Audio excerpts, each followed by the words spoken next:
Dear student, good evening. स्वागत है हमारे यूट्यूब चैनल प्रतियोगिता संसार में।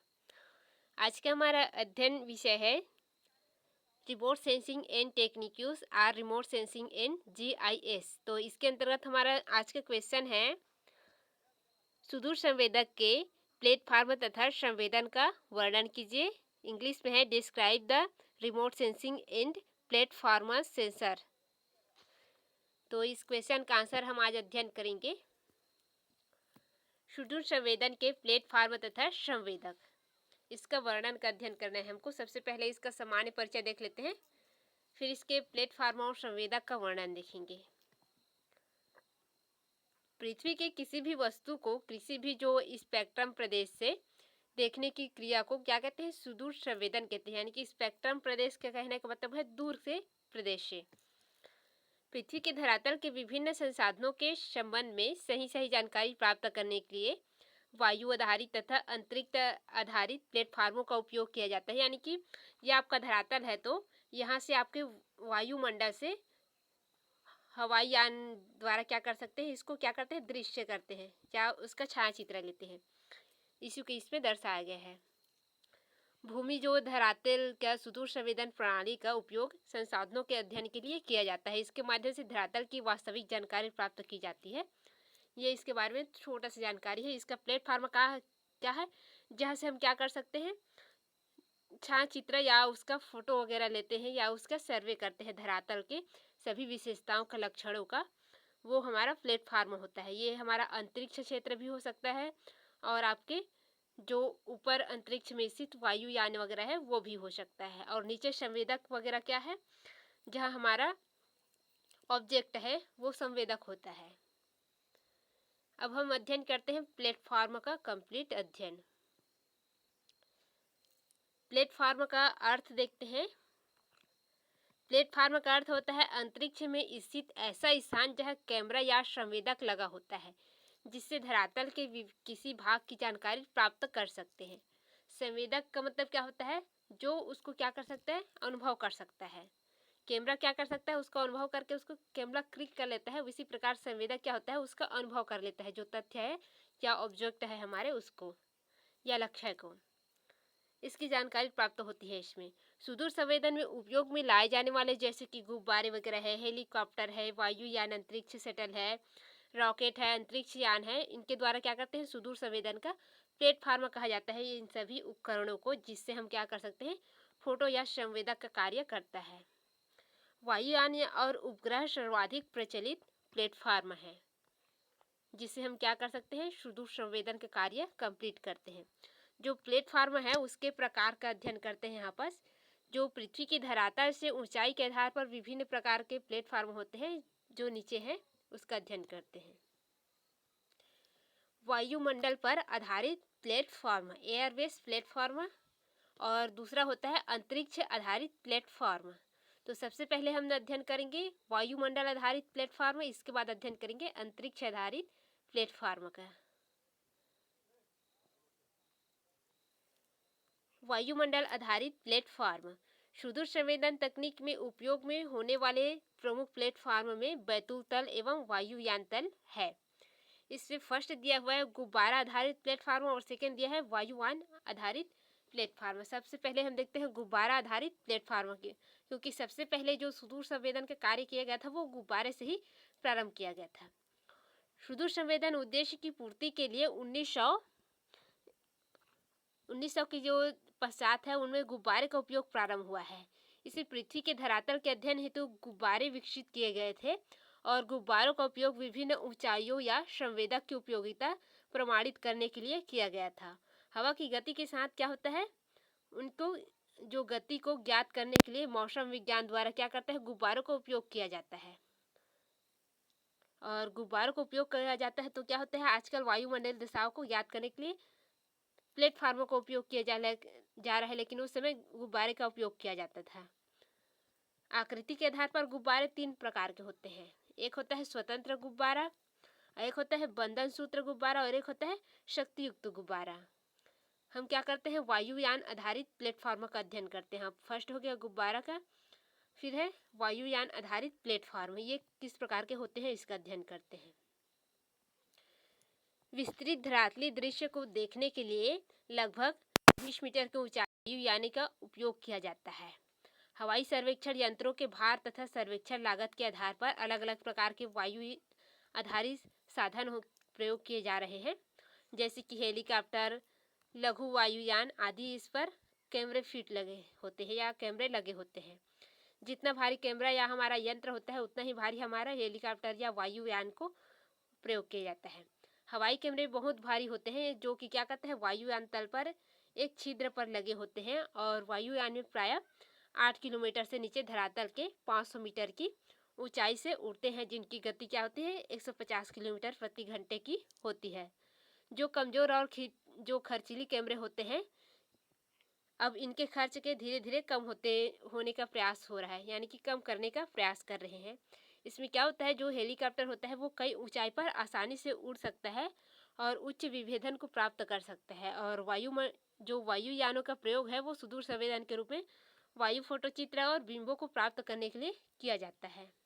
तो ये वायु संबंधित प्लेटफॉर्म हो गया। अब हम देखते हैं अंतरिक्ष आधारित प्लेटफॉर्म। अंतरिक्ष आधारित प्लेटफॉर्म, तो अंतरिक्ष आधारित प्लेटफॉर्म क्या होता है, जिनमें उपग्रह वगैरह का मिशन होता है, वो होता है अंतरिक्ष आधारित प्लेटफॉर्म। जिसमें हमारा पृथ्वी का जो अभी चंद्रयान 3 गया, वो क्या किया, हमारे पृथ्वी की जो इमेज है उसको क्लिक करके सेंड किया, चंद्रमा का जो भाग है उनको क्लिक करके सेंड कर रहे हैं। ये क्या है, उपग्रह मिशन है, अंतरिक्ष आधारित प्लेटफॉर्म बोलते हैं इनको। इसमें क्या होता है, अंतरिक्ष आधारित प्लेटफॉर्म में वायुमंडल के प्रभाव से दूर रहते हैं, ये वायुमंडल से अधिक दूर रहते हैं।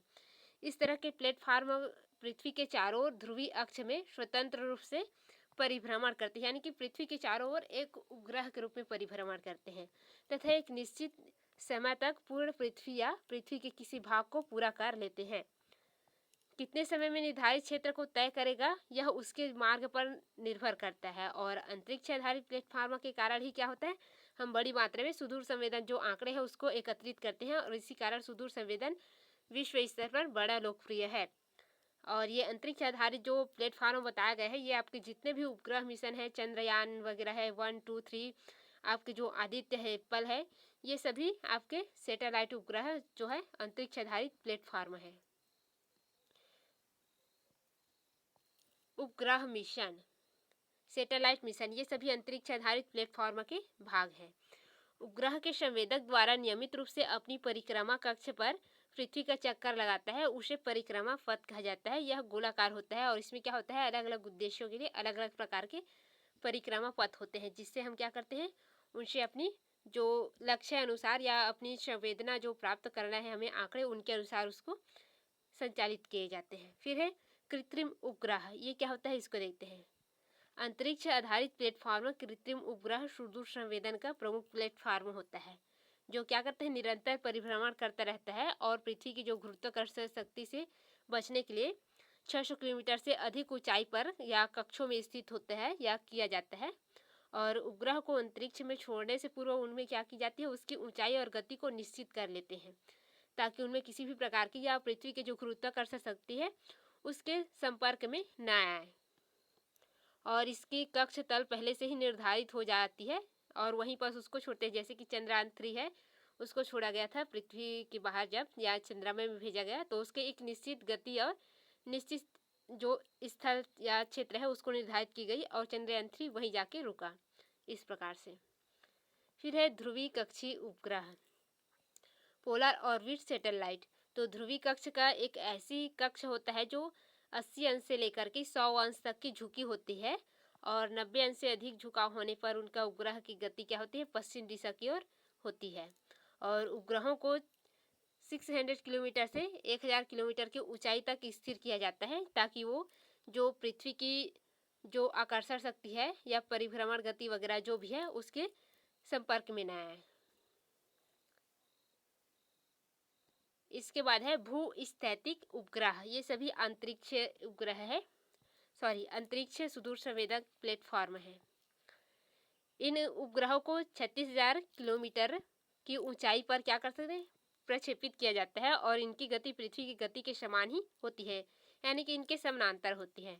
इसका जो कोणीय वेग है वो पृथ्वी के समान ही होता है और इसकी घूर्णन कक्ष वृत्ताकार होती है, जो पश्चिम से पूर्व की ओर 24 घंटे में एक बार चक्कर पूरा करती है, यानी कि ये क्या है, पृथ्वी का एक उपग्रह है। ये हो गया सुदूर संवेदन प्लेटफॉर्म। अब हम अध्ययन करते हैं सुदूर संवेदन संवेदक, यानी कि रिमोट सेंसिंग सेंसर।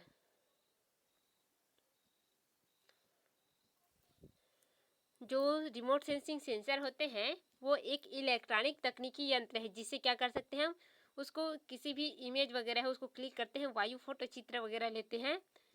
ये सब किसमें होता है, संवेदक से होता है, सेंसर से होता है। यह निर्दिष्ट वस्तुओं के या लक्ष्य वस्तुओं से एवं उत्सर्जित चुंबकीय ऊर्जा को संकुचित कर क्या करता है, पृथ्वीकृत या संकेतों में परिवर्तित कर सूचनाओं को प्रतिबिंब के रूप में प्राप्त करने योग्य बनाता है। और ये दो प्रकार के होते हैं, एक सक्रिय संवेदक और एक निष्क्रिय संवेदक। तो सक्रिय संवेदक क्या होता है और निष्क्रिय संवेदक क्या होता है, इसका अध्ययन करते हैं। सक्रिय संवेदक जो होता है वो ये इसके द्वारा वस्तुओं के जो वस्तु से एवं उत्सर्जित विद्युत चुंबकीय ऊर्जा से अलग अलग प्रकार के संकेत के रूप में संसूचित कर दिन रात किसी भी समय सूचनाओं को प्रकारित किया जा सकता है या प्रचारित किया जा सकता है।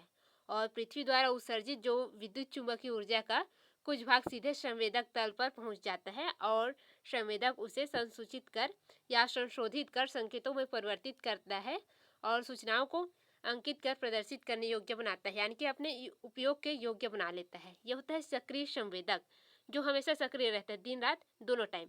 और जो निष्क्रिय संवेदक होता है ये क्या होता है, निष्क्रिय संवेदक पृथ्वी के तल को प्रवर्तित सौर विकिरण ऊर्जा को संशोधित कर क्या करता है, ग्रहण कर उससे संकेतों में परिवर्तित कर सूचनाओं को भेजता है। और जो निष्क्रिय संवेदक द्वारा ऊर्जा स्वयं नहीं निकलती है, जिसके कारण रात्रि में सूचनाओं का ग्रहण नहीं हो पाता या संचारण कार्य नहीं हो पाता है, इसको कहते हैं निष्क्रिय संवेदक। इसमें फर्क सिर्फ इतना है कि ये रात्रि में कार्य नहीं करता और ये दिन रात दोनों में कार्य करता है, बाकी सब सेम है इसका। अब देखते हैं सेंसर की क्या क्या विशेषताएं हैं, इसका अध्ययन करते हैं। सेंसर की विशेषताएं, यह एक ऐसा यांत्रिक उपकरण है जो क्या करता है, दूर में स्थित किसी लक्ष्य वस्तु या दृश्य क्षेत्रों के संबंध में सूचनाओं को प्राप्त करने के लिए विद्युत चुंबकीय ऊर्जा को एकत्र करके संकेतों में बदलता है और छायाचित्र के रूप में हमें प्रस्तुत करता है या हमें किसी भी प्रकार के आंकड़े के रूप में प्रदान करता है, जिसे हम अध्ययन कर सकते हैं और उसका प्रकाशन कर सकते हैं। यद्यपि सभी संवेदक जो क्या होता है मूलतः धरातल के विभिन्न लक्षणों से प्रवर्तित चुंबकीय ऊर्जा की विभिन्नताओं को स्पष्ट करते हैं और उन्हें भिन्न भिन्न वर्गों में रखते हैं और इस आधार पर उन्हें सक्रिय निष्क्रिय प्रवैगिकीकरण या सक्रिय निष्क्रिय संवेदक वगैरह के नाम से जानते हैं। और दृश्य अवस्था, लघु तरंग प्रदेश संवेदक, एकल स्पेक्ट्रम, बहु स्पेक्ट्रम संवेदक और उच्च मध्य निम्न विभेदक वाले संवेदक तथा त्रिविमीय या अंकीय संवेदक के रूप में विभक्त करते हैं। ये सभी संवेदक के प्रकार हैं। तो ये हो गया हमारे यहाँ पर जो सेंसर है उसका भी विशेषताएं कंप्लीट। तो यहाँ पर हमारा इस क्वेश्चन का आंसर कंप्लीट होता है।